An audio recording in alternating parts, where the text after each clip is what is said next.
dana sekitar 200 triliun rupiah yang selama ini mengendap, tidak bergerak di Bank Indonesia ya. Sahamnya ada 400-an triliun rupiah dan 200 triliun ini langsung dialirkan ke Himbara. Jadi kebijakannya sekarang dana itu akan dialihkan ke bank dengan syarat dana tersebut disalurkan jadi kredit. Kenapa ini penting? Karena jika hanya diparkir di SBN, dana itu memang aman, tapi tidak bisa mendorong pertumbuhan ekonomi secara langsung. Targetnya kredit jalan, usaha jalan, ekonomi bergerak. Data menunjukkan kepemilikan SBN oleh bank itu sudah tembus 1.318 triliun rupiah. Ini belum termasuk SRBI, surat berharga Bank Indonesia yang jumlahnya tuh lebih dari 500 triliunan rupiah. Artinya bank tuh lebih nyaman quote-unquote gitu ya, parkir dana di instrumen pemerintah daripada mengalirkan ke sektor real yang lebih berisiko. Strategi bank mengenai hal ini. Pertama, likuiditas bank lagi longgar. DPK lagi naik, tapi permintaan kredit itu atau demand terhadap kredit atau pendanaan dari ekonomi atau masyarakat itu belum tinggi. Kedua, risiko kredit masih tinggi, terutama di sektor UMKM. Ada scaring effect dari COVID, ada daya beli masyarakat yang dianggap menurun. Jadi kayak apa ya, maju mundur gitu ya. Untuk aman dan liquid, bisa diperagangkan kapan saja.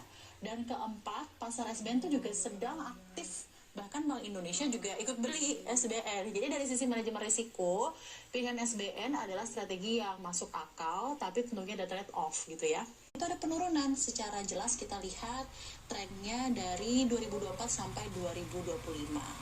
DPK ada kecenderungan kenaikan, dan mungkin inilah titik-titik apa ya, pertemuan di mana yang sudah menunjukkan ada suatu keadaan di perbankan memang kredit itu secara tren ada penurunan gitu ya yang sangat terasa saat ini. Kita lihat dulu nih keadaan saat ini.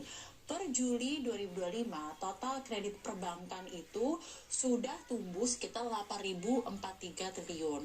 Di Juni 8.060 triliun. Oke, berarti ini data pertama kredit perbankan turun. Nah, dibagi lagi gitu ya. Juni itu growth-nya di 12,5%. Berarti turun growth-nya. Konsumsi, kredit buat konsumsi gitu ya. Juni itu di 8,5%, Juli itu di 8,155%. Cukup relatif tinggi, cost of fund masih tinggi. DPK perbankan di Juli 2025 itu mencapai sebesar 9.294 triliun rupiah dana nasabah yang ada di sistem perbankan gitu ya. Rasio LDR di 86,54%. Artinya masih punya banyak ruang untuk ekspansi kredit.